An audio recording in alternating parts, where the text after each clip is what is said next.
name's Alan Cumming. One of you must go and we'll see you later. You're a traitor. Well, good evening and welcome to Tally the Votes Traitors Edition. Alongside me at the round table is my faithful, my friend, my ride or die until the end. Hi, Christy. Hi. She's back. She's recovered and she's back from the pits of migraine hell. We're happy to have you back. They let me out. Yeah, sinuses, this whole thing. But I was like all the way through here. I was like, really? Where else could my head hurt? Anyway, it's not good. I'm back. We're glad that you're back. Yeah. And across from Christy is another faithful, salt of the earth, grounded, guided, tried and true. It's our legal Fergus, Brian. I'm glad to be back. I had to carry a couple of bodies out of the castle this week, so look forward to talking about it. I'm not sure one of them has quit screaming yet, so he's still in there squealing. All right, and the last name that I have to write down on my chalkboard of introductions is a real diva, an icon. He may not have the wardrobe of a housewife, but baby, he still dresses like a bitch. It's David. It was Lisa Rinna. Lisa Rinna did it. Oh, wow. Okay, so we have the Banquet of the Ages, a pot that grows by $17,800, and Jam is toast. And in the end, a traitor falls, sending a housewife to the hills. But we have got to start where the start is, and that is at this banquet. I'm going to start with you, Christy. Since you weren't here last week, give us your first takes. Well, I mean, everyone is in their weird, wacky outfits. Some were cool, some were okay. I don't know. And what let's Rob say was everything wearing. was Rob's, interesting. Rob's weird tank top thing with the corset back. Is that what it was? I couldn't tell. Yeah, it was really weird because it was like I don't know what it was. I don't know what you'd call it, but it had a corset back. Yeah, a lot of weird and wacky things. And honestly, when Lisa came in, I don't really think that brooch went with that outfit. I'm gonna say it. It did not go. It was not a match. And so they come in and they're all like super suspicious, super like paranoid that something's going to happen, right? Like Alan is not having a party for nothing, right? Yeah. And so yeah, they're all fixated. And I don't know. Lisa was just weird. It was so obvious, wasn't it? And she refers to herself in the third person like her husband. She's like, Lisa Rinna feels. Yeah, I'm not sure. I mean, we have the advantage of knowing everything that's going on. So, I mean, to us, maybe it's I don't know. I feel like if I'm sitting in that group of people, you've got a lot of big personalities, no doubt. But there's some people where it just feels like it's so obvious. Like it's so obvious. How is it not obvious to you? But then I have to remember, like, again, castle filled with big personalities. Yeah. Right. So last week you guys talked again about the salmon at breakfast, right? But here they have this banquet and they're getting salmon every morning for breakfast with whatever cold toast or whatever else they're getting. But then they have a banquet turkey. What is that about? Yeah, budget.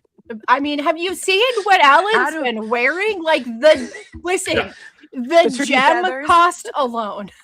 All of the gems. The show's budget just is a bling line. Well, it's funny because turkeys are from the New World, and the idea that all of these Americans are in Scotland getting fed turkey just kind of made me giggle. Get a little giggle out of it.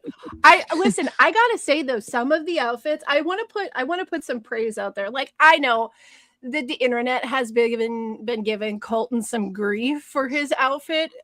Listen, y'all, you only don't like the outfit because you don't like the man wearing it. He looked awesome. Shut up. It was so fun. Colton's getting a lot of hate. It's true. No doubt. Yeah. He has a reputation, And you know what made me the saddest watching this is I'm sitting here thinking, what would have Ian Terry been dressed like at this banquet? I am so mad we missed out on this. I'm gonna guess it would be like Ivy League professor. I don't know. No, I think he'd have been in a white tux with black. Oh, you think so? Yeah, I think they would have Casino Royale Ian. He'd have been like Bond, James Bond. Yeah, there you go. Okay. I would have liked to have seen it. I thought Jam Jam looked great. He did. He looked with it. I love it. Okay, I got to give you the rundown. It's so funny because my daughter, my 11-year-old, she decided, okay, I'll watch this episode. And so she's looking at Candace and she's like, oh my God, her outfit is a little bit extra.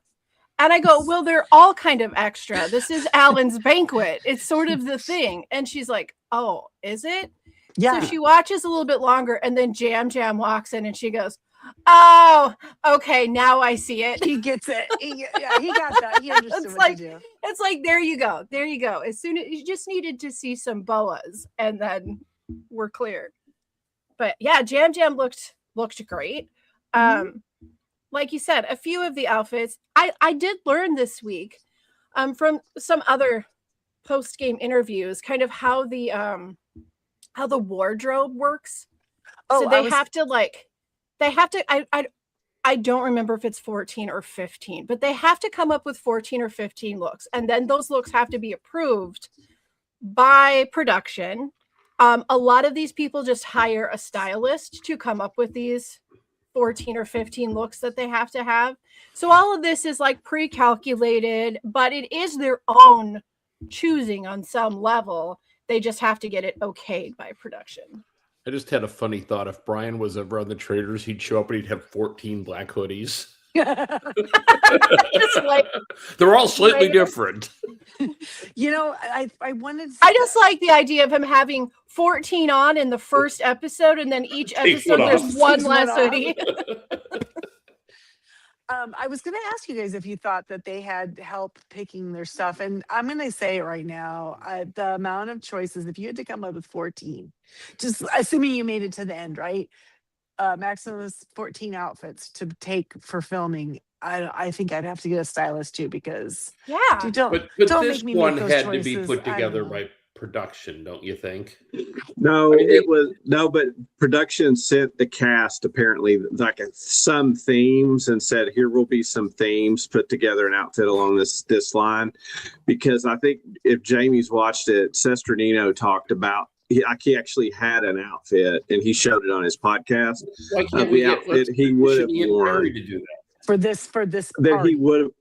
he would have worn for this, and he showed it and actually said like I think he borrowed like the jacket and he posted it online and Ron Funches made fun of him and told him he looked like he was in Star Trek or something. That's so great. So I think like they have to have an outfit for everything with them when they go. So and it's coordinated like per day, because when they have everybody sitting together at breakfast, they want to make sure no one's kind of dressed similar to another person. Yeah, so they're probably going through your clothes going, this is your day one. They're telling you. Yeah. Oh, okay. Yeah. Oh, that someone gets paid to do that for a living. I know, how fun, right? Like, look at all of these people's like clothes that their personal designer sent over, their outfits. I just have a question while we're on the topic of the wardrobe department. Short of Alan doesn't count. He's his own league. Who do you think has been consistently, like even people that are gone, who do you think has consistently been the best dressed this season? That's easy for me. Maura.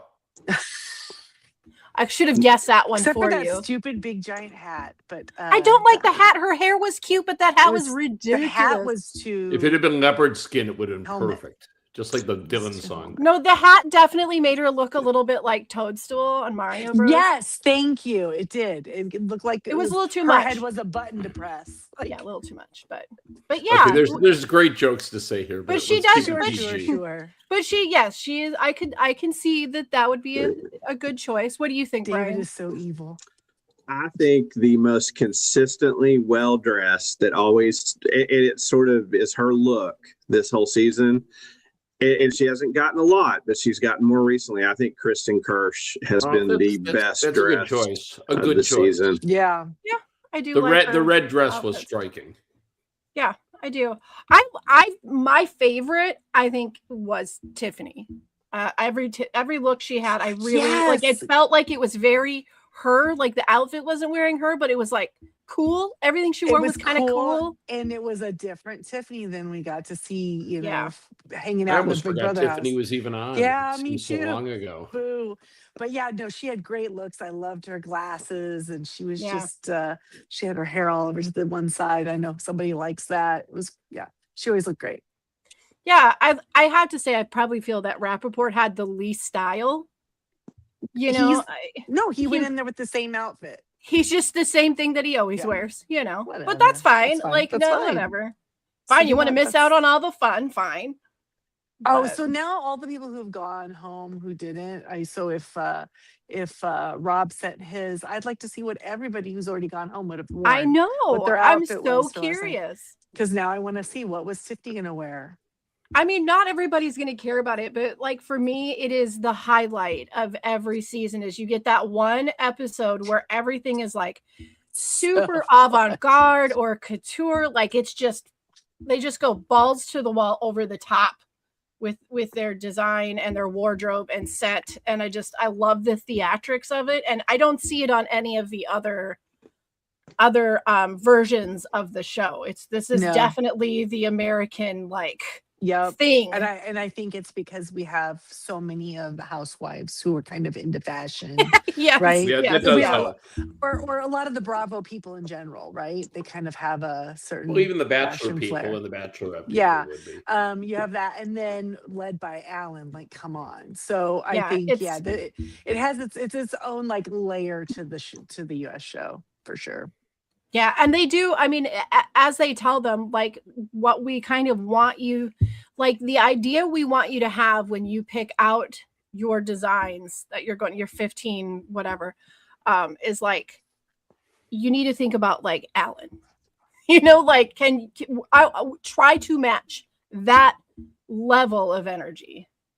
Well, Johnny Weir, he's doing a pretty good job too. I'm not saying that I love all of his looks, but he's always like, you can tell he's putting in a lot of effort. Like he's trying to he's trying to. I mean, but I think I feel like he's imitating Alan a little bit.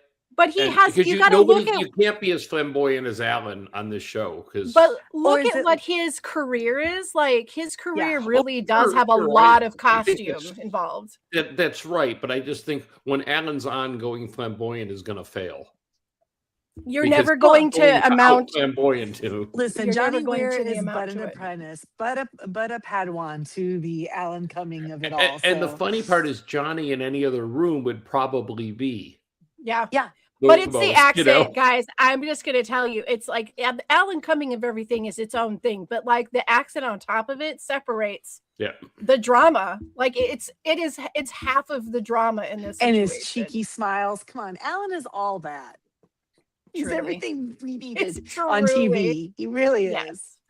So, by the way, he's going to be tonight, Friday night. He's going to be on one of the late night shows tonight. Okay. All right. Just FYI. I will have whatever to the NBC show is. See which one he's on.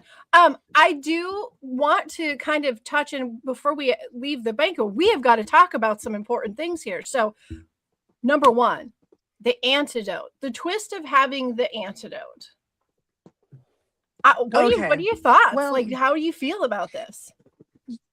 I think personally that because this was going to be the Traitors murder, this shouldn't have been allowed. Now, if you take the event for what it was and say, at this event, we're going to have an opportunity for the Traitors to kill someone, but also for the faithful to save themselves, then that balances. Then the Traitor should still get a murder. But remember, we're working off the premise that production is trying to give the faithfuls a little bit of a leg up based on over prior years, because the Traitors keep winning. Sure, but there's other ways they could do that. The only thing this was going to do was tick people off. Well, but it's good TV. I 100% disagree with you. And here's why. I believe that this season has been fresh and taking chances. And I think if they're going to spring like, hey, we're going to murder you and drag someone out of the room for the first time, like to give them a chance at this first time in the new game. And again, I think it goes with the theme of this season that even anytime you go for a reward, there's a downside to it. Unlike in the past, you get a shield and you just have a shield and it's great and it's free. This season, if you want a shield, you reveal yourself to be somebody who's going for one. And in this, you had to show your ass in front of the whole room, just like one of our two people really ended up looking bad the way they went after the antidote. I mean, so I think that fits with the theme of this season, that they've stopped giving wholesale rewards. They're rewards, but they're risk reward. And it also complicates it for the traitors as well as the faithful. I would say spitting some truth. Brother. I would say and agree with most of that. If you have if you want to shake it up, if you want to give a little bit more options and freedom to switch your game around, like all of the benefits that it gives to the faithfuls, I can see where maybe some people could have an issue with then Lisa maybe should have known ahead of time that they would have an opportunity to save themselves. Because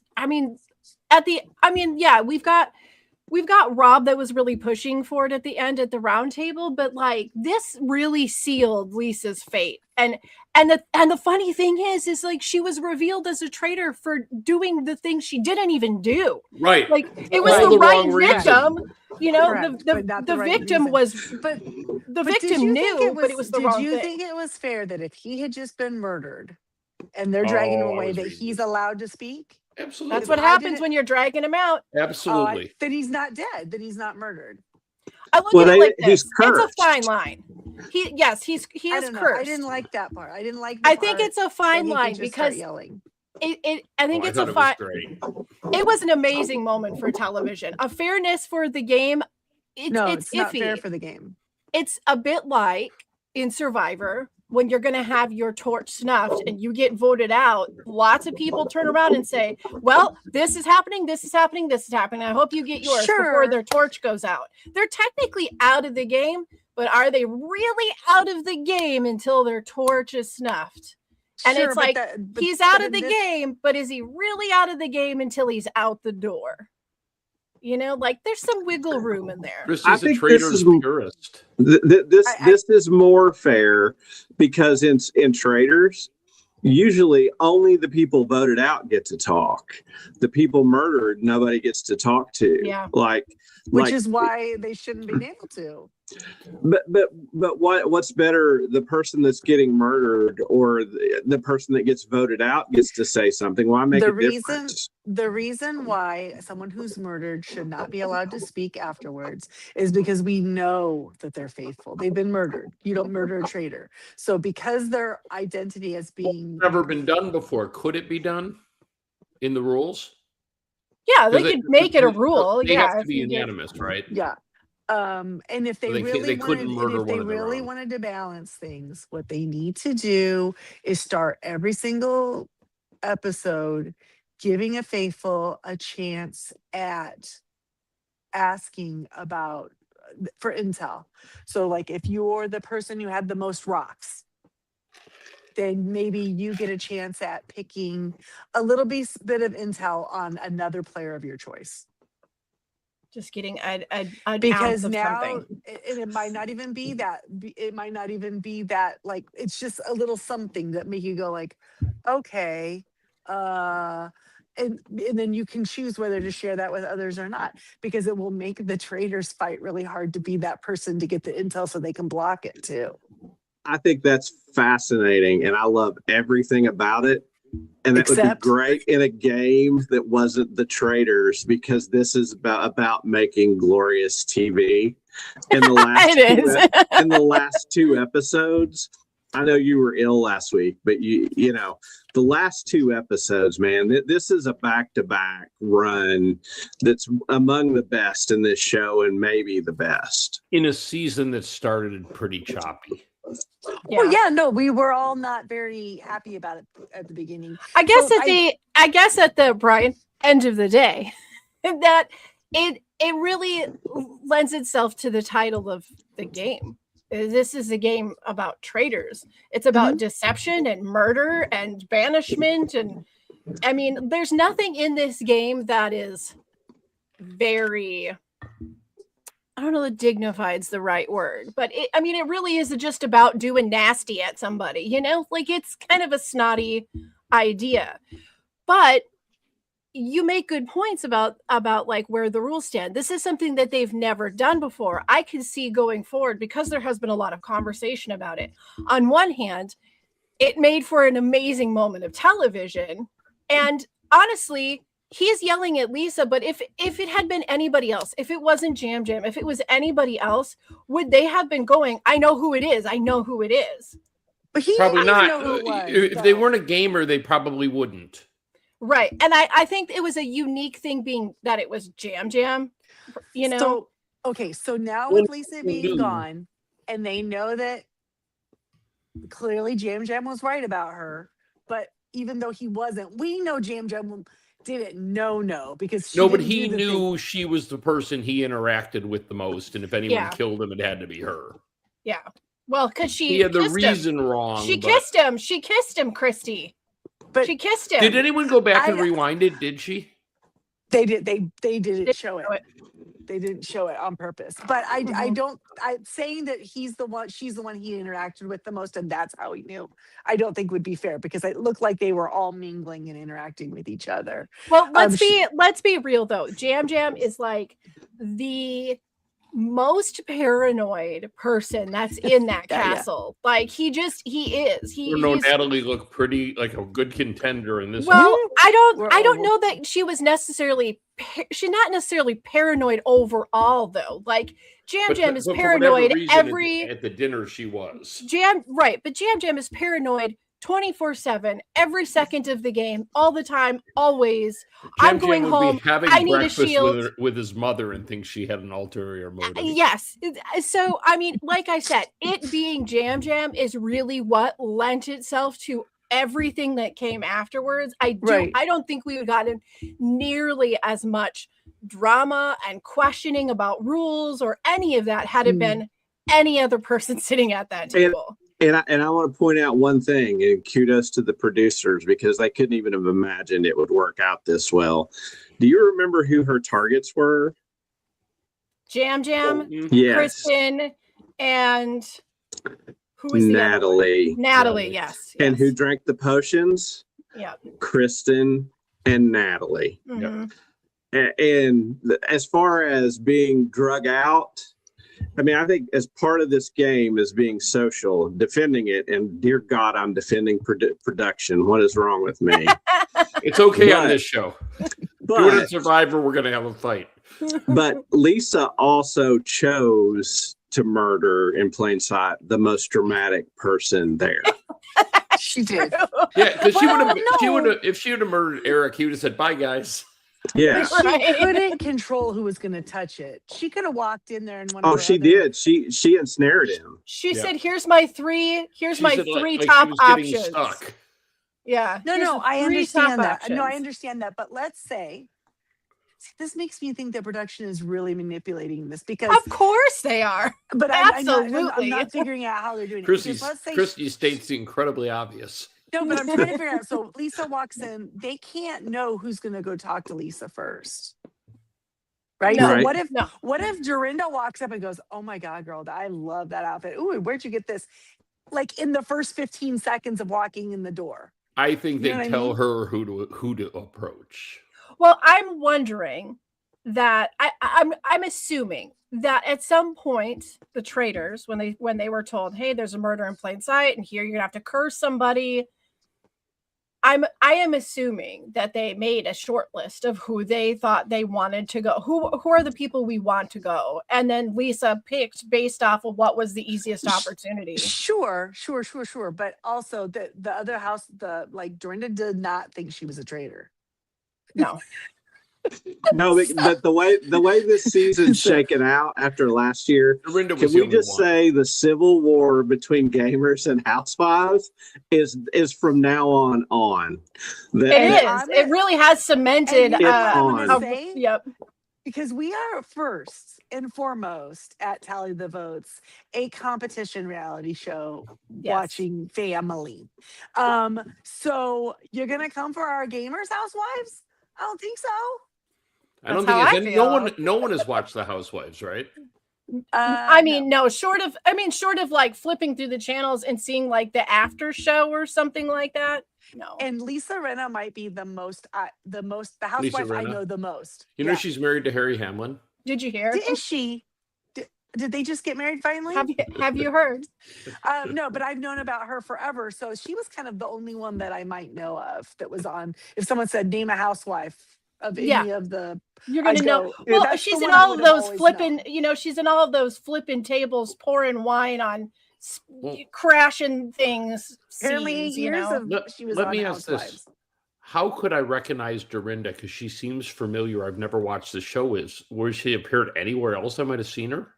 Last year's Traitors. Dorinda. Oh, that's why. She was first out. She wasn't there for long. See, like Tiffany this year, I forgot that they were ever on the show. Yeah, and you know what? You know what? Last year she was kind of spot on, and she was kind of already sniffing people out. And she was the first. Wasn't Ian Terry supposed to be on this year? Yeah, right? Sure was. And so the fact that her binder is so broken this year. Yeah, sorry, she's not having a great season. Well, and there's this very strong. I kind of like it because, like, at the very beginning, with the idea of having like the secret traitor and all that, and you're watching these gamers go, it led to the idea of like, oh my god, is another gamer like slaughtering their fellow gamers? This is so weird that it's all the gamers going. Hey, news alert, guys! We kind of have a low key gamer in a different skin.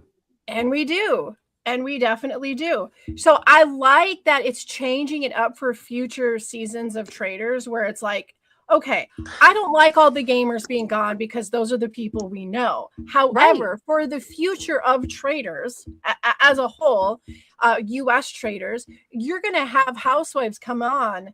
Now they've got a blueprint of how to also be gamers. And this is the thing that's always made me a little bit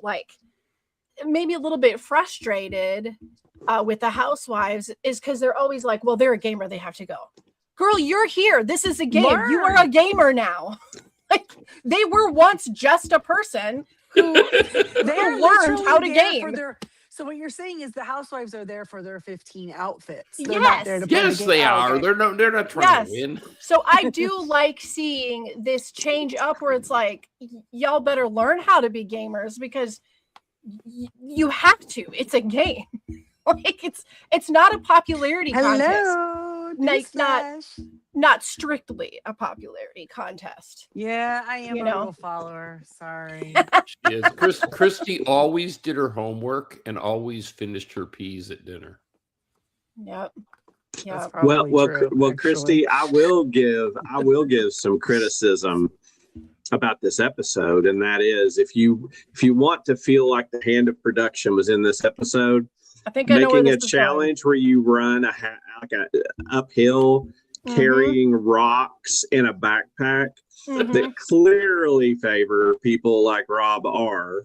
I mean, I think everybody at the top were men except for Natalie, who we've seen compete favorably against men on Survivor. But she barely made it. She was like second to last, wasn't she?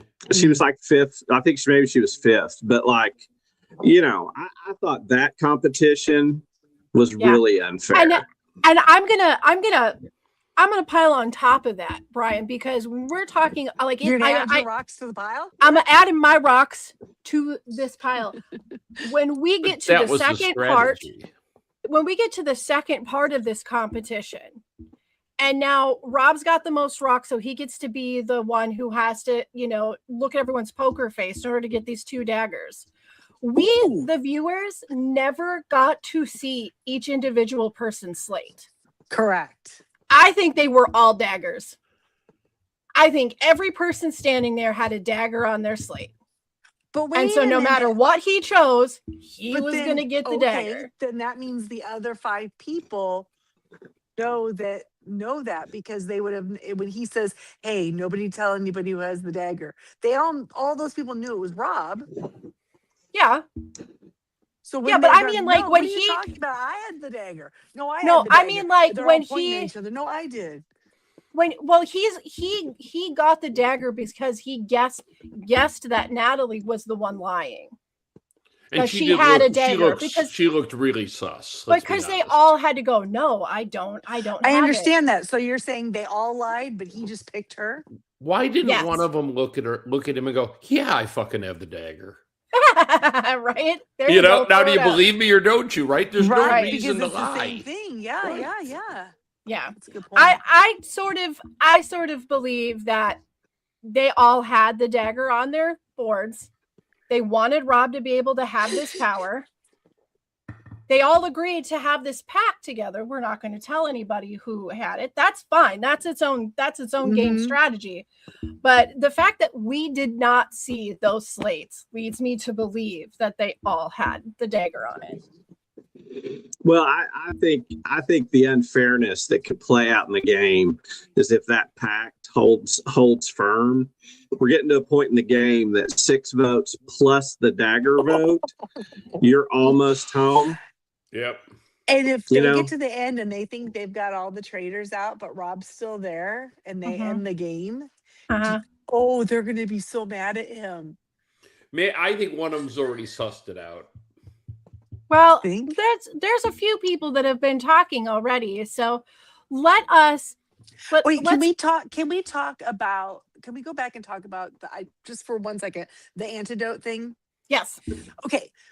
Were you not surprised that more people weren't clamoring? Because it seemed like it got down to just 2 of them for that last one. And it's like, why is Lisa not going, no, I need it? Why aren't they all saying it? Well, why didn't Lisa say that for sure?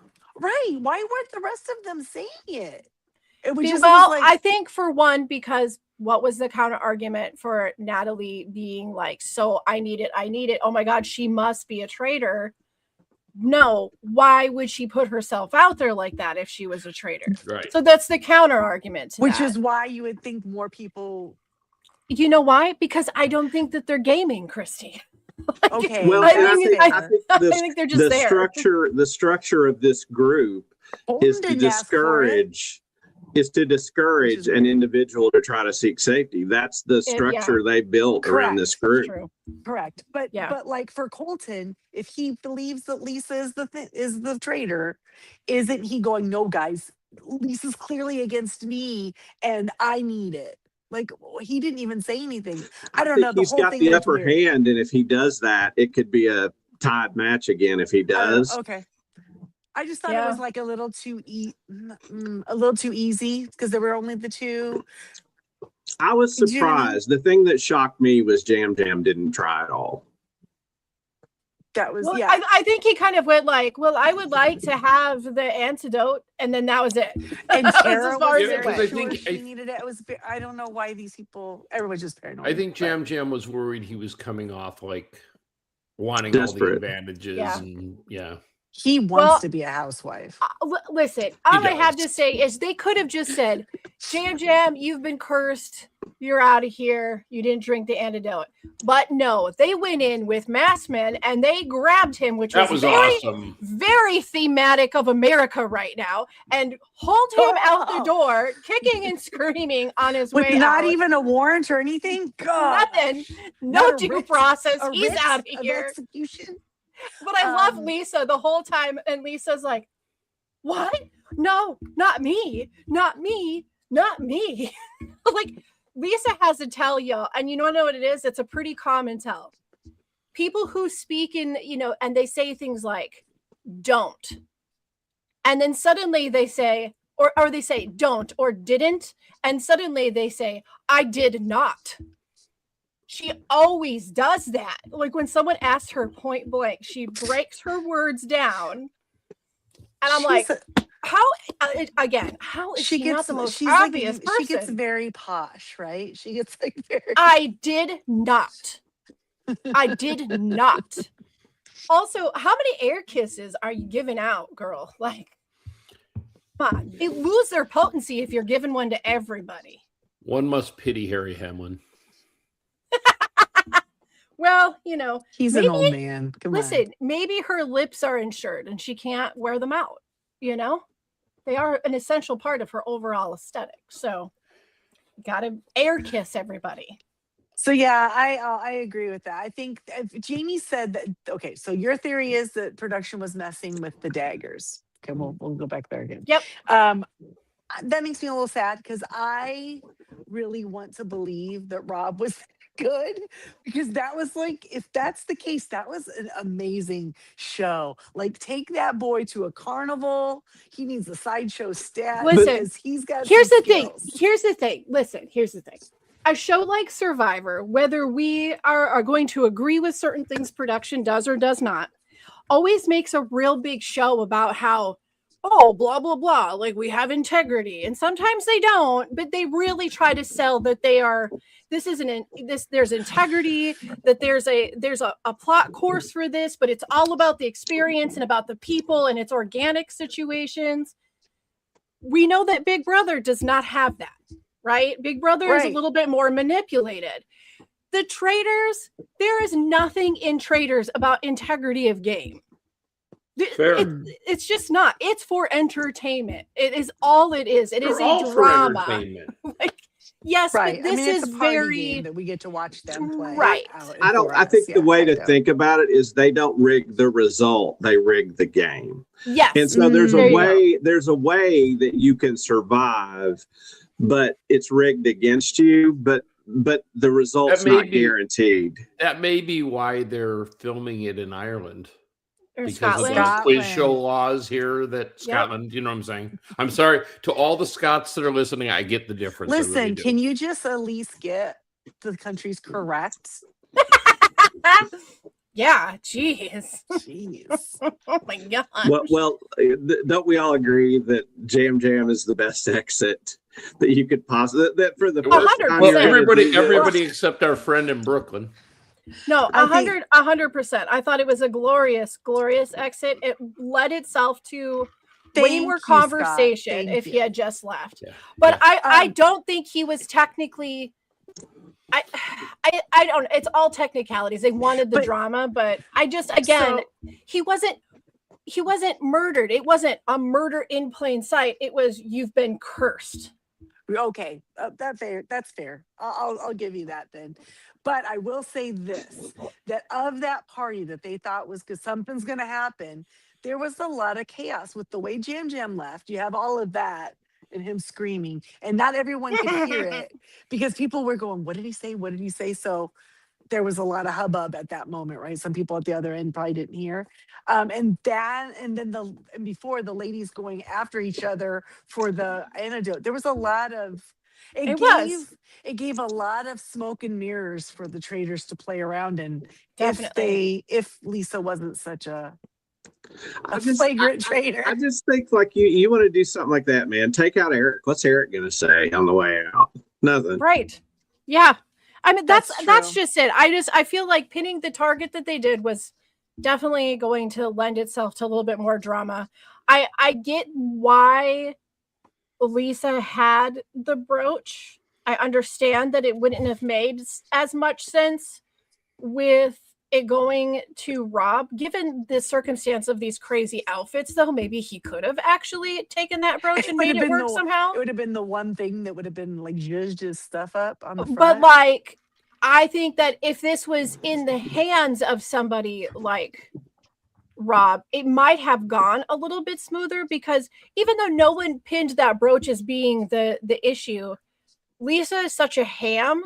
Yeah. That it really, she didn't intentionally do it. It just, her own self got in the way of this. Yeah. So. So because Rob wouldn't be air kissing anybody. Let's just say. Yeah, someone know. would come and touch you and be like, "Oh, this thing." Yeah, I don't know. They just get lip. I don't know. They just put it on me. Yeah, I just, shoves egg into mouth. Yeah, the whole Eats entire whole thing. Jeez, Louise. All right. Well, everybody takes a moment to eat their own damn egg. We're gonna take a 5-second break. We'll be right back.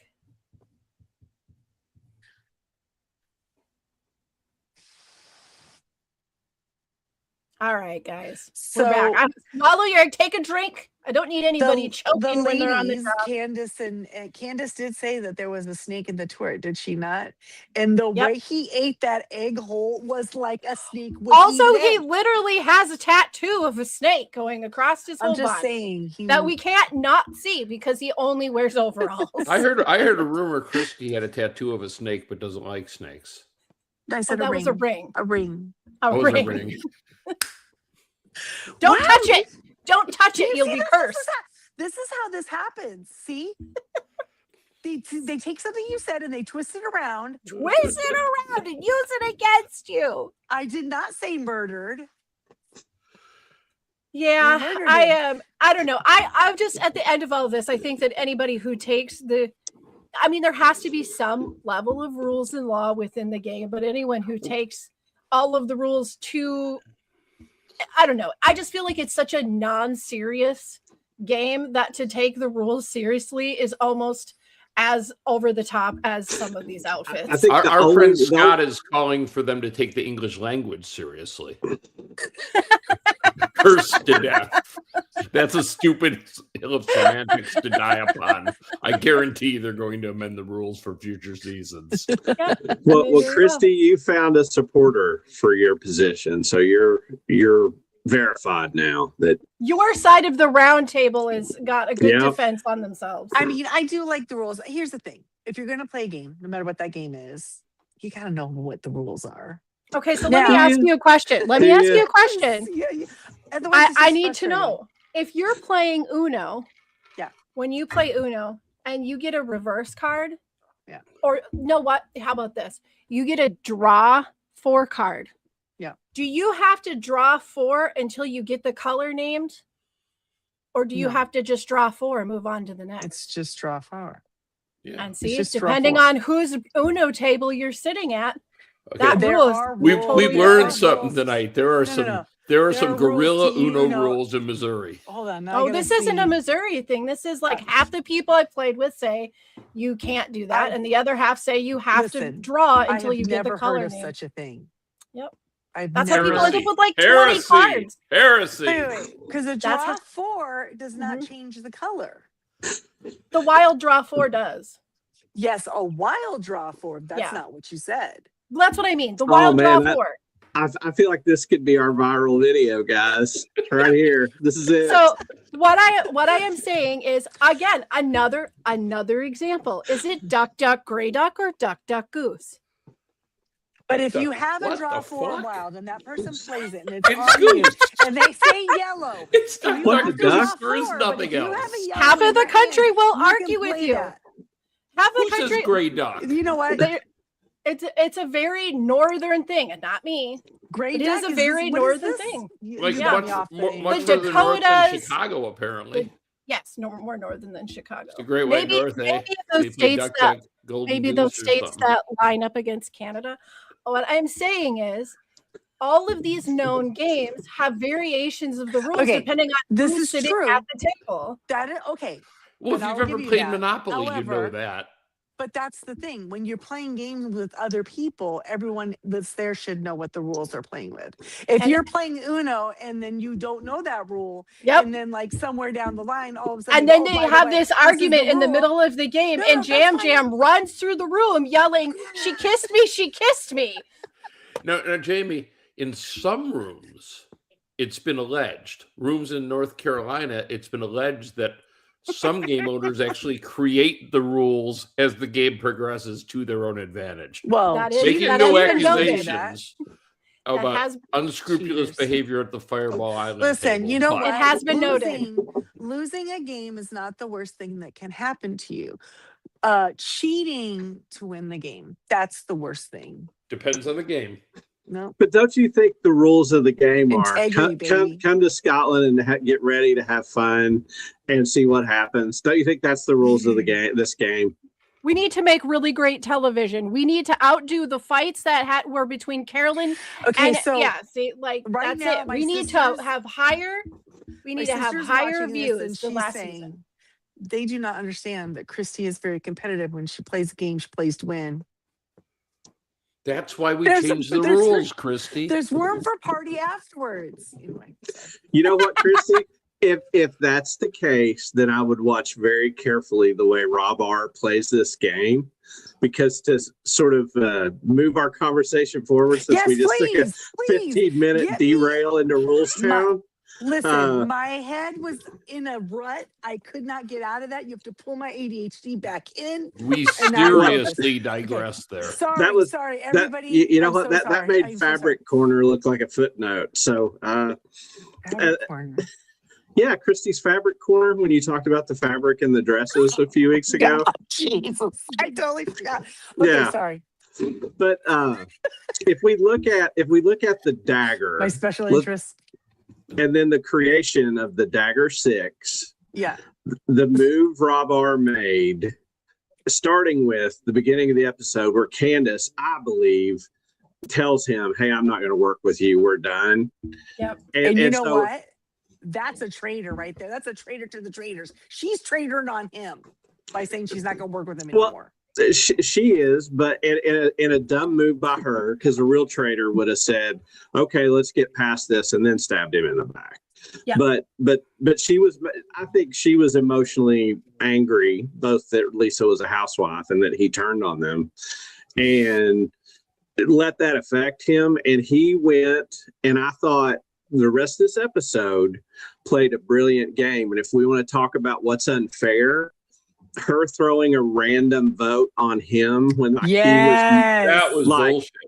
Like and that's fair. That's in the rules of the game. But you it can was do a that. You legit can game vote for- move. I got to give it to her for that. It was a legit game move. But if you want to talk about sort of playing dirty, like she made a move so far outside of everything that happened in that room, people are going to pick up on that, which to me is against the spirit of the rules, that traitors aren't supposed to reveal themselves or their partners.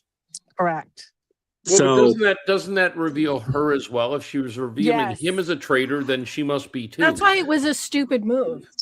Yeah. Because it's not a move that she could make, that she did not insulate herself before she decided to trade on him. You know, you have to understand too that, much as David has talked about, when you're a faithful, the best way to play this game is have a pretty damn good idea who the traitors are, suss them out, and then work with them until the end, and then you become the traitor to them. Yep. Right? That's how you win the game as a faithful. The second you get a traitor out, another one's just going to come in, and they'll just keep replacing them on and on and on and on. The advantage is having the information no one else has. The game just gets harder and harder and harder. I kind of feel, I might find out I'm wrong. I have a thought that Colton might have a little idea that Rob could possibly be a traitor. Yeah, but he's not saying it. That's why I said I think he sussed it out. But when you have your fellow traitor who's upset, I get why she's emotionally upset. It wasn't talked about. You know, he didn't say anything to her ahead of time. Hey, we've got to get Lisa out. She's going to end up blowing the cover for both of us. I hate that this is a thing, but we've got to do it. There was no discussion. And I think that might have been the worst thing he could have done for himself in this situation, is like overlooked the housewife loyalty. You know, yes, I think, but the way this breaks down on the schedule, he votes for Lisa, and then they have the meeting where they say, no, he voted for Lisa the first time before this dinner. Yep. Okay, so they did not know, right? Then that happens. They didn't have a tour that night, so he didn't get to talk to them again, because they didn't meet in the tour again. No, they did, because they got the thing from the brooch. They were told by Alan. Before he voted for Lisa the first time. Was it? It might have been. They told it out of sequence, so I guess. They did tell it out of sequence. So, so here they go. They find out that they're going to do murder in plain sight. Then they go, they do their vote. And as soon as the vote's open, he says, and now we're going to have my party. Go get ready. So they know they're going to do that. Okay. Now Jam Jam gets killed. That's their murder for the night. That night, they have no turret. They have the next day, he votes for Lisa again. She goes home. At no point has Rob been able to talk to them. He hasn't had to face them since he initially voted for Lisa. Except for the moment in the kitchen where they both glared at him. Correct. But again, here's the deal. They're traitors together, but in no way is he hanging out with them, or has he been at any point since the beginning of this game. They're not hanging out together, making alliances. Not like they had a good, had a good long conversation about it. The whole point is you go hang out with your people. I'm going to go hang out with my people when we're in the they're not seen interacting hardly ever. Yeah. So he's finding things out. They're assuming that he had any other option. But at the first vote, he voted for Lisa. He had no other option. He'd already said that he did not think Ron was a traitor. Can't vote for Ron. He's friends with Colton. He was right about that. He's friends with Colton. He cannot vote for Colton. The only other person that was brought up at that round table was Lisa. So he had to vote for Lisa. And Natalie. But did she have any votes on her? No, it was almost a 3-way tie for the other 3. Most of the votes were on Lisa, but I actually have the breakdown here. How many did she have? No. I'm talking about the first Lisa night. The first one. Okay. The Colton or the Colton Ron Lisa breakdown. Right. So that was his only option, was to vote for Lisa. And it was fine. She did not go home. But the next day, he's still talking to the same people he talks to. They are all convinced it's Lisa. He just has to kind of go along with it. And he does. Well, after Jam Jam's exit, they are convinced. They're like, well, it's either Natalie or Lisa. Yeah. If he doesn't vote for Lisa with his group, he is outing himself. He's getting cut out of his group. And that's part of why Candace is mad at him, because of the last I understand that, but Candace is not looking beyond her nose, because she's not a master strategist. Well, again, that's what I mean about the insulation. Rob's insulated himself. So she's willing to burn all of their games down just because he could not save Lisa. Yeah, I don't think Candace is other than maybe, I don't know. I don't even know if how insulated she is within the housewife faithfuls. She's just her number one in the game wasn't Rob, it was Lisa. That's fine. But so Lisa going, of course, she's going to get like panicked and angry and all of that. And the whole point is the traitors want a traitor to win. The faithfuls want a faithful to win, right? Yep. Now, is it great if all the traitors could get to the end, or all the faithfuls could get to the end? That would be great. That's never going to happen for either side, okay? So the idea is that the traitors can't win if there's not at least one traitor at the end. Yep. Right. Also, there's a long track. There's like a long track of the first traitors to kind of like separate themselves. Seems like maybe I'm wrong. Maybe I'm not remembering, but it's always been like a combination of like 2 girls and one. It's never 2 guys and 1 girl, is it? Like it's never 2 males, 1 female. You're right. I think you're right. Are there generally more women who are playing the game than men? I don't think so. Well, no, there were fairly matched. Has there been parody? I don't. There was Boston Rob and Bob the Drag Queen were traitors together. Oh, true. But they were. That's when we had 4. Wasn't that with Danielle and Carolyn? Yeah. So that was Matt. Yes. We had 4 that time. But usually when we have 3, the count is usually 2 females, 1 male. Because Rob came in late, right? Bob was already a traitor, the 3 of them. And then it's almost like Rob came in and Bob was immediately out. It was I think it's very interesting that like what would happen if it was switched around? Would it be a boys club? Do you know what I mean? Is the first traitor that's going to get out's going to be a female? It's an interesting dynamic I would like to have change next season. Well, that's what I'm afraid is going to happen after this Dagger 6 challenge. Is you basically got 5 men and 1 woman who can pick another person up, and it can basically be the boys' club to the end. Like if they stick together. So, do you think it's going to? I mean, like they're going to have to recruit, and they will. So who are they going to? I mean, I feel like Rob would want to recruit Colton, but I don't think Candace is going to let that happen lying down. So Well, I've been interested about this. What everyone thinks about this. I think you killed Colton now. This is the time. Are they going to have to kill before they recruit, or do they not kill the night they recruit? I don't think they'll recruit. I think if they have to agree, I think they are so diametrically opposed. Both of them are going to be afraid to allow a third person in that can swing the vote against them. If they do that, I predict they will have a trick or a twist where somebody is randomly chosen. Then I think this is the year they would do that. If without production throwing the option in for recruitment, their best bet at the next turret is to murder Colton. He serves no purpose anymore. He outed Lisa. No one's ever going to believe he's a traitor, and so he's of no use. Get rid of him. I agree. Unless you recruit him. I agree, but I don't think Rob will. But if you recruit him and then he goes home and is shown as a traitor, then everyone's going to think Rob is too, right? Because they've been together so much since the beginning. I don't know. You know, you would think that, but that didn't happen with Danielle and Brittany.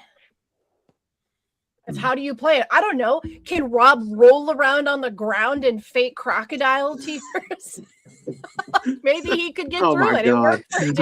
I think that was one of my very first rants. I think I lost my shit when that happened. Like, oh my God. Yeah. I mean, what does Rob's game is he's on a lot more thin ice going forward at this point, which I mean, it's usually but what do you happens think he's when on you're thin ice for everybody. No, I don't think it's going to be. I don't think he's going to be the main person right now. Like like next week's roundtable, I don't think it's going to be Rob centric. I don't think they're going to be going after Rob yet. Oh, I don't. But what happens the next week? I feel is going to be either Rob's going to the end or he's gone the week following. Because can he pull himself away from the spotlight that he's been in this entire week with everybody? Yeah, he did. And then how many people within his group? Another thing to think about is you have a group of 3 people that are supposed to be each other's ride or die, and someone turned on one of them. He's just created a loyal group of 6 keeping a secret that he has this power. Is anyone in that going to turn on him? Well, here too, he's going to pull in. He's going to pull in Moira, because she and him are tied. So that's 8 votes going forward. Do you think they're going to go after Natalie just because it's an easy vote because she's already suspected? No, she's one of the 6. She's good. She's in with that 6. Yeah. Oh, that's right. Yeah. So you don't think that, because that would be the smart thing to do is just put it on her.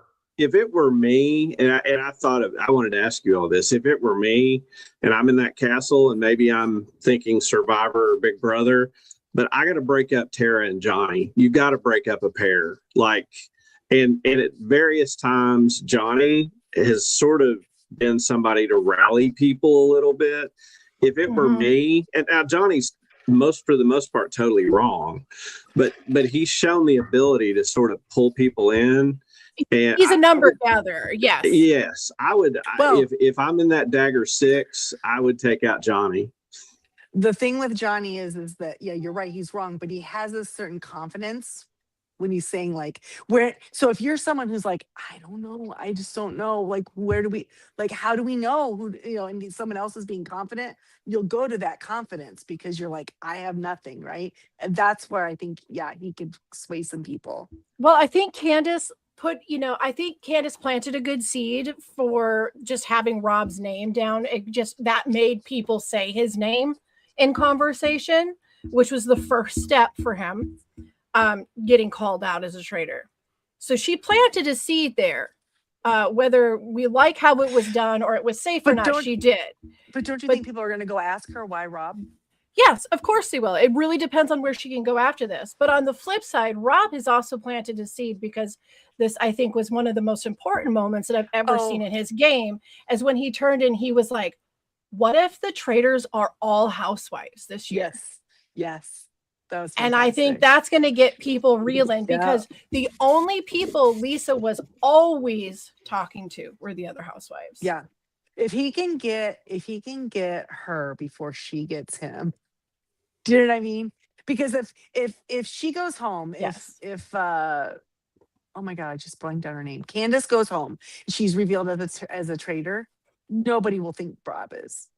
And just on behalf of the Candyman here, we're going to mention the conga line. Yes, Candace has definitely put herself in a few situations that have made her look sketch. And if anyone's really paying attention to the game, I feel as if maybe Rob, if he was a faithful, he probably would have already marked Candace as a traitor. Let's be clear, though. A conga line is always sus unless you're like in the Miami Sound Machine. Literally. It's like, what is this? The 1950s, like, tiki bar? What is this? Seriously, I mean, it was my mom, our parents' generation that was doing a conga line. Like, what? These people are too young for that. Well, that was ridiculous. Like, what next, Candace? The hokey pokey. Come on. On roller skates. The best she could do. Bizarre. Well, okay, we've managed to go through all of this roundtable business. So the last bit we have on the table, this is going to be a little bit of a weird one, because for whatever purpose, our dear wardrobed king, Dandy Laird, has had 2 episodes back to back where his main outfit just evolves throughout the episode. Yes. And here's the thing. So we actually technically have 4 different outfits or wardrobe segments for him. I know for a fact that the Banquet of Beads outfit that he wore to the banquet is obviously going to be a given. It's a shield for all of us, right? Like, that's the shield. Like, there's no way that's the winner. Yeah. No, that's not the winner. You know why? For me, just the feeling of all of those things glued to my face, I just couldn't. You're like, oh, it's itchy. Like, the outfit might be the outfit. I couldn't get beyond that. Like, why does he have things? Listen, to his face? as the resident face painter and body painter, it's called gem adhesive, and it actually doesn't feel that terrible. Still, sensory wise, I don't love picking the them gems off and flicking them at people. Yeah, I don't adore the gems. I kind of don't like anytime people do funky thing with their eyebrows as a rule. Thank you. Like, I just don't mess with your eyebrows. It weirds me out. Like even like the kids that put the 3 cuts in it or whatever they do. What is this? That's we all weird. Vanilla Ice. Like, that's weird. Okay, if you literally have a scar in your eyebrow, then that's fine. That's fine. But if you are cutting it to look like you have a scar to make people think you're tough, you are absolutely the opposite. Or if you have a scar because you made the weird choice of having like an eyebrow piercing in the late 90s and it scarred you. That's a scar. Not that we're talking about anybody on this podcast. Also. Right. But the cutting of the thing because I'm gonna look cool. Like, no, sorry. You know, I think we're gonna launch a companion podcast called "The Rules and the Way It Should Be" by Christy. the Gen X list of demands. Yes.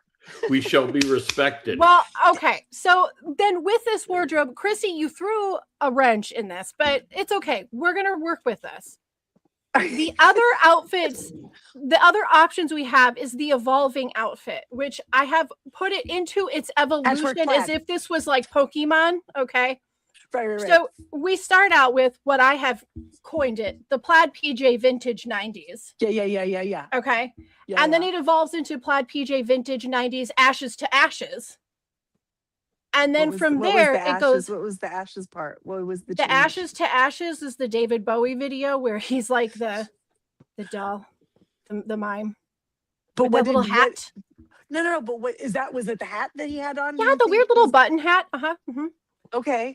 And then it goes from that to the end where it's plaid PJ vintage 90s with tie. I'm telling you that the outfit that he is wearing, my little brother in the year of 1992. I have a Christmas photo. I have a Christmas photo of this young man in his Christmas plaid pajamas that are a dead ringer for this suit. Same colors, in the same, like each color's in the right segment. Yeah. So because me, they're probably truly truly Scottish plaids that.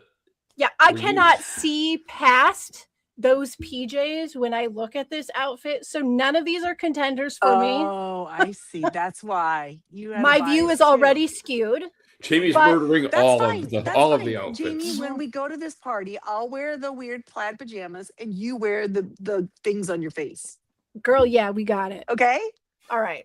But not the eyebrows, because as we've stated, we know our limits. I feel like I should be able to mess with the eyebrows as a payback for not having hair. Don't touch the eyebrows. I am a big fan of plaid. So I do like a plaid. I love a plaid, but I do not like a primary color. Plaid? But and the yellow plaid part, the part that was yellow was the Hufflepuff part. It was so Gwen Stefani. It was like a yellow plaid. Like, didn't she have? I just saw like I just saw like the houses. I just saw the Hogwarts houses. Oh, okay. See, this is why I can't objectively like go, I like or don't like, because I'm just like, I need to rip apart everything about this. You know what? Sometimes that's how we feel about things, and we don't understand it. We try to understand why we don't like something or do like something. Yeah. We don't know. Sometimes it's just, I would be like taking that outfit, hauling it down the steps, tossing it over to Fergus, and be like, fertilize it, bitch. That's what I would do. Didn't there? Oh, Jesus. Sorry. Didn't the one interesting. Braddock 99 says that Google AI says there was a conga line in season 12 episode of Housewives of Beverly Hills. Sorry, I missed it. But speaking of New York, we got a comment.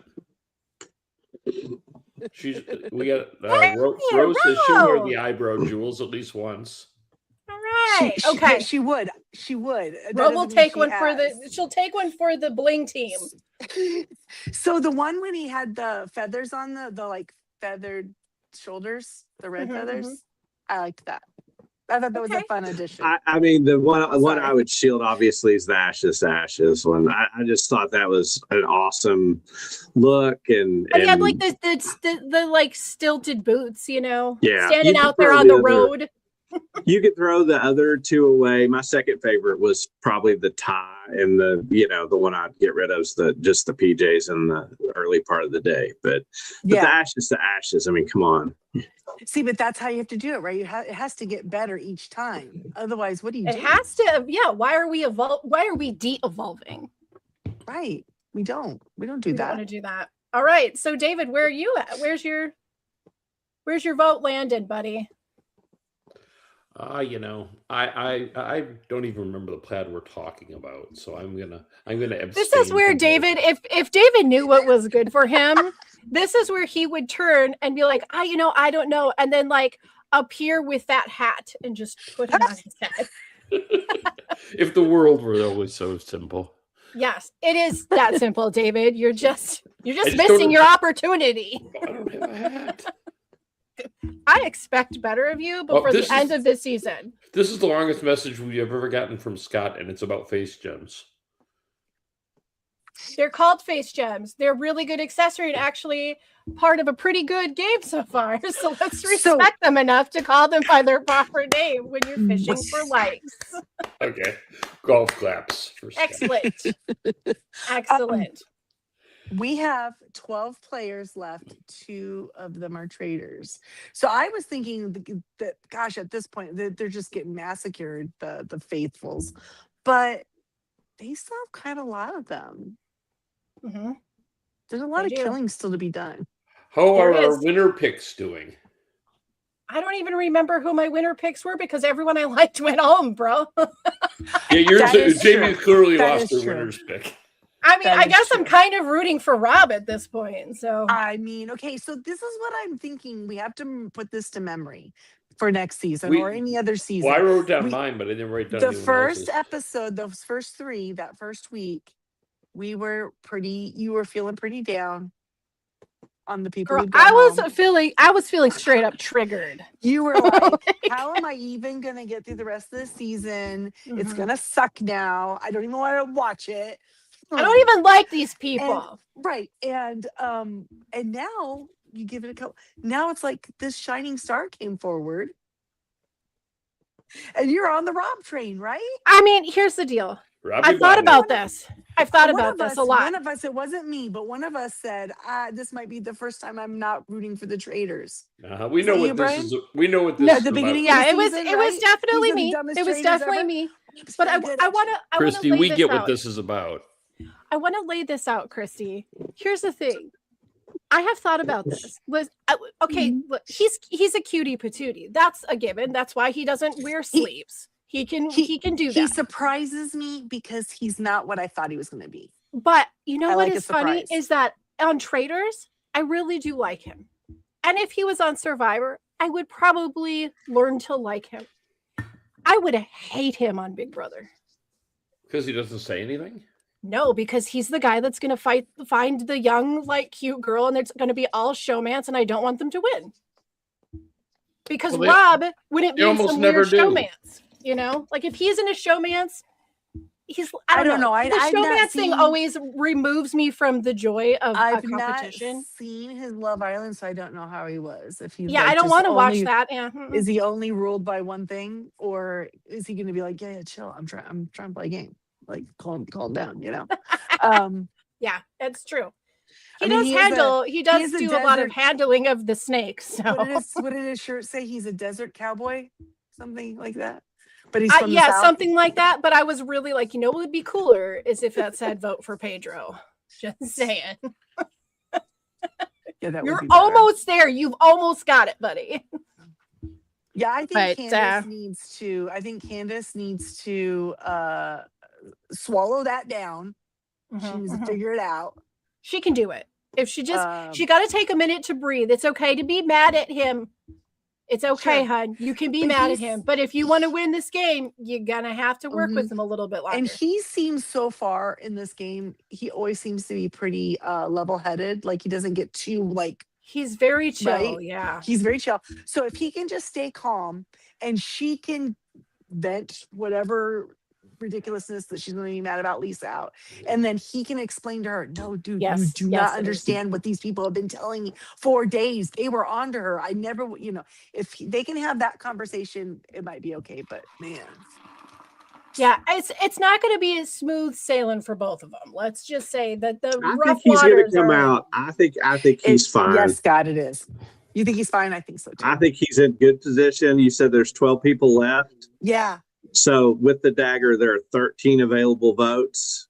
If those 6 stay together and use his dagger, it's 7-6, and they can wipe him out.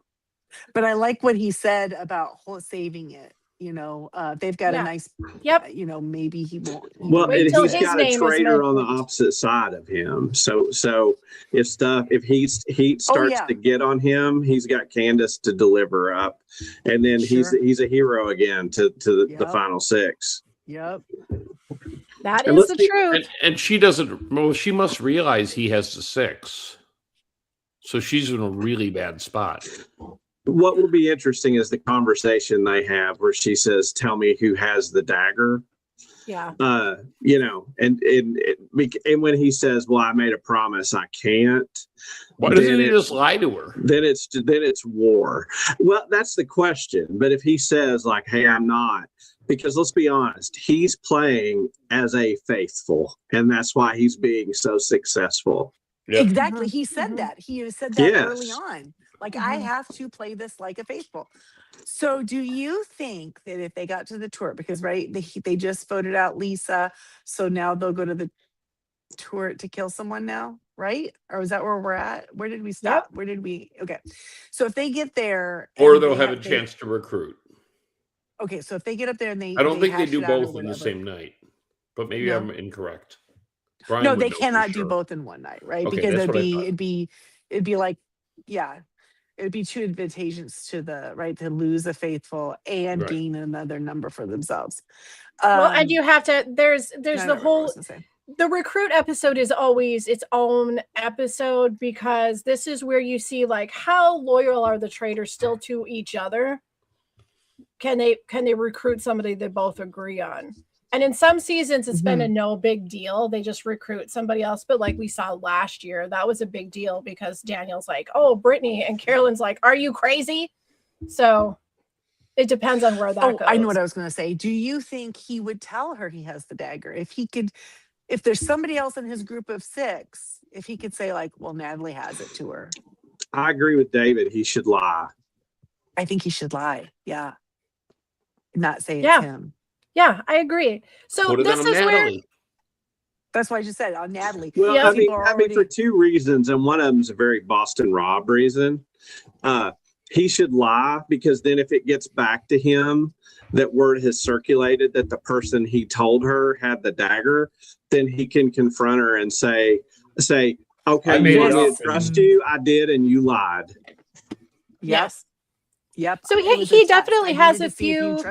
If I could trust you after options. Lisa, and I cannot. Yeah.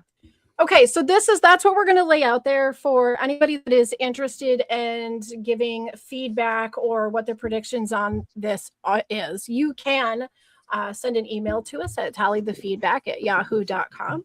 And while you're clicking all those buttons, please hit like and subscribe. It allows us to continue doing the show and bring in other shows. Also, you can follow us on Facebook if you like games, if you like getting Instagram clips, the post interviews, things like that. We've been working hard this year and keeping that up to date. You can also find us on Instagram and listen to us wherever you listen to your favorite podcasts at Jay and Jack Whole Enchilada Feed. And speaking of Jay and Jack, we would like to give a shout out to our top dog faithfuls, Eckhart Rickner, Joanne with the Plan, and Ed the Poopy Head Mailman. If you would like to become a Patreon and get all of the goofy extra content from everyone at Jay and Jack, then you should go to patreon.com/Jay and Jack. So that's it for the show. Do you guys have anything else before we sign out of here? Anything else of note that we need to? I feel like we've covered it all. Great episode, a lot of fun. Jam. I'm so glad you got to have your moment as being a drama queen. Perfect. Just one last question for everybody. Better than last week or worse? I think it was a tick less. Yeah, I tend to agree with that. Just a tick. I feel like it's starting to go up because of like we're getting deeper into the game, so things are getting more interesting now. I think we cleared some brush off the path too. You know what I'm saying? Thanks, Legal Fergus. We appreciate the hard work you put in there for us. So, but yeah, I thought it was pretty great. And the last thing I want to add is there was something really I loved in this episode, and that is Alan yelling at them when they couldn't decide on the potion, and maybe raising his voice in an angry tone. And they jumped. Oh my God! They seen. And Rob went, like it scared Rob. This is why Brian is the world's greatest podcaster. Comments like that. Well, like when you hear things like, "You must decide now, players, now." Drink the antidote. I think it's funny that he calls them all players, but anyway. Players. All right, guys. Players. Well, we're going to be back next week, same time, same day, all of that, or see if the traitors find another victim or make a meal of themselves. Gang, thanks for being here and helping us digest all of the courses of this drama-tabbed banquet.